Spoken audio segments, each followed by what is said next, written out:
एक छोटा सा गांव जो एक नदी के किनारे आबाद था, जहां बच्चे बगैर पुल के रोजाना अपनी जानें खतरे में डाल रहे थे। मगर एक दिन एक मेहरबान बड़ी और एक बहादुर लड़के ने गांव वालों को बांस का पुल बनाने के लिए इकट्ठा किया। लेकिन एक लालची जमींदार उन्हें रोकना चाहता था। जब फितरत और लालच आपस में टकराते हैं तो क्या होता है? बांस का पुल में हिम्मत, बरादरी और इत्तेहाद के जादू की कहानी देखें। सालमपुर गांव एक ऐसा गांव जिसके बीचों बीच एक तेज नदी बहती थी। वहीं रोज बच्चे पत्थरों पर चलकर स्कूल जाते थे, जिसकी वजह से बच्चों की जान का खतरा लगा रहता था, क्योंकि वहां कोई पुल नहीं था।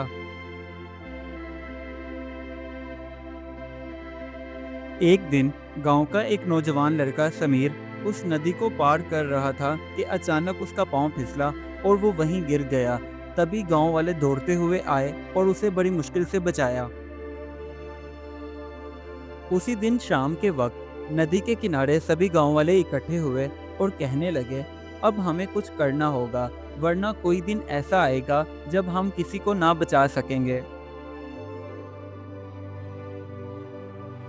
उसी वक्त बाबा हैदर, जो कि एक पुराना बड़ी था, कहने लगा, हम बांस का पुल बना लेते हैं, जिसके लिए हमारा खर्चा भी कम होगा, लेकिन शर्त यह है कि हम सबको मिलकर काम करना होगा।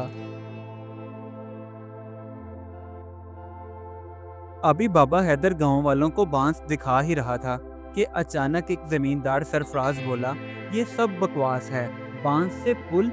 पागल हो गए हो क्या? ऐसा नहीं हो सकता। और ये कहकर वो हंसता हुआ वहां से चला गया। उस जमींदार सरफराज के जाने के बाद समीर गांव वालों से कहने लगा, कोई मदद करे या ना करे, मैं तो जरूर बाबा हैदर की मदद करूंगा इस नेक काम में। अगले दिन बाबा हैदर और उसके साथ समीर दोनों जंगल से बांस काटने के लिए गए, तो गांव वाले भी उन्हें देखकर उनकी मदद करने के लिए वहां पहुंच गए।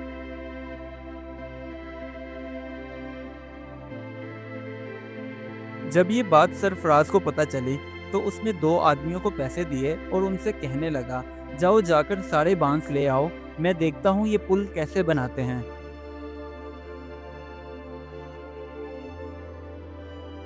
अगले दिन सुबह के वक्त जब सभी गांव वाले बांस का पुल बनाने के लिए इकट्ठे हुए, तो ये देखकर हैरान रह गए, जो बांस वो कल जंगल से लेकर आए थे, वो वहां से गायब हो चुके थे।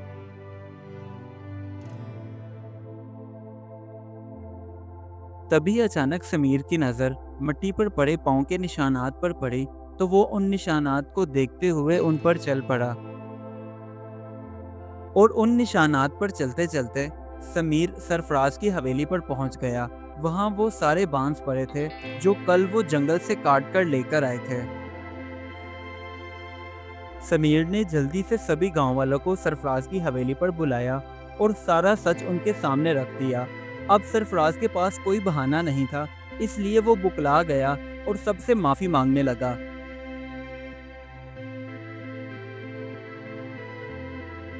गांव वालों ने सारे बांस उठाए और नदी के किनारे लाकर तेजी से काम शुरू कर दिया। अब हर दिन नया बांस लगता और नई उम्मीद बनती। अभी समीर के गांव की आजमाइश बाकी थी। जिस दिन वो बांस का पुल बना, उसी रात गांव में तेज तूफान आया और वो पुल टूट गया। मगर समीर ने हिम्मत न हारी। उसने अपने मोबाइल पर सर्च किया कि किस तरह बांस का पुल मजबूत बनाया जा सकता है, कि आंधी और तूफान भी आए और पुल को कोई नुकसान ना हो। अब समीर के बताए हुए तरीके से सभी गांव वालों ने मिलकर दोबारा से बांस का पुल बनाना शुरू किया और वो देखते ही देखते मुकम्मल हो गया। गांव वालों ने बांस का पुल मुकम्मल हो जाने की खुशी में मिलकर खूब जश्न मनाया, ढोल बजाए। जहां सब लोग मिलकर खुशियां मना रहे थे, वहीं फराज शर्मिंदा हालत में एक कोने में खड़ा था। इस कहानी से हमें ये सबक मिलता है, जब सब मिलकर काम करते हैं तो कोई भी मुश्किल बड़ी नहीं रहती। Do like my videos and don't forget to subscribe my YouTube channel. Also press the bell icon.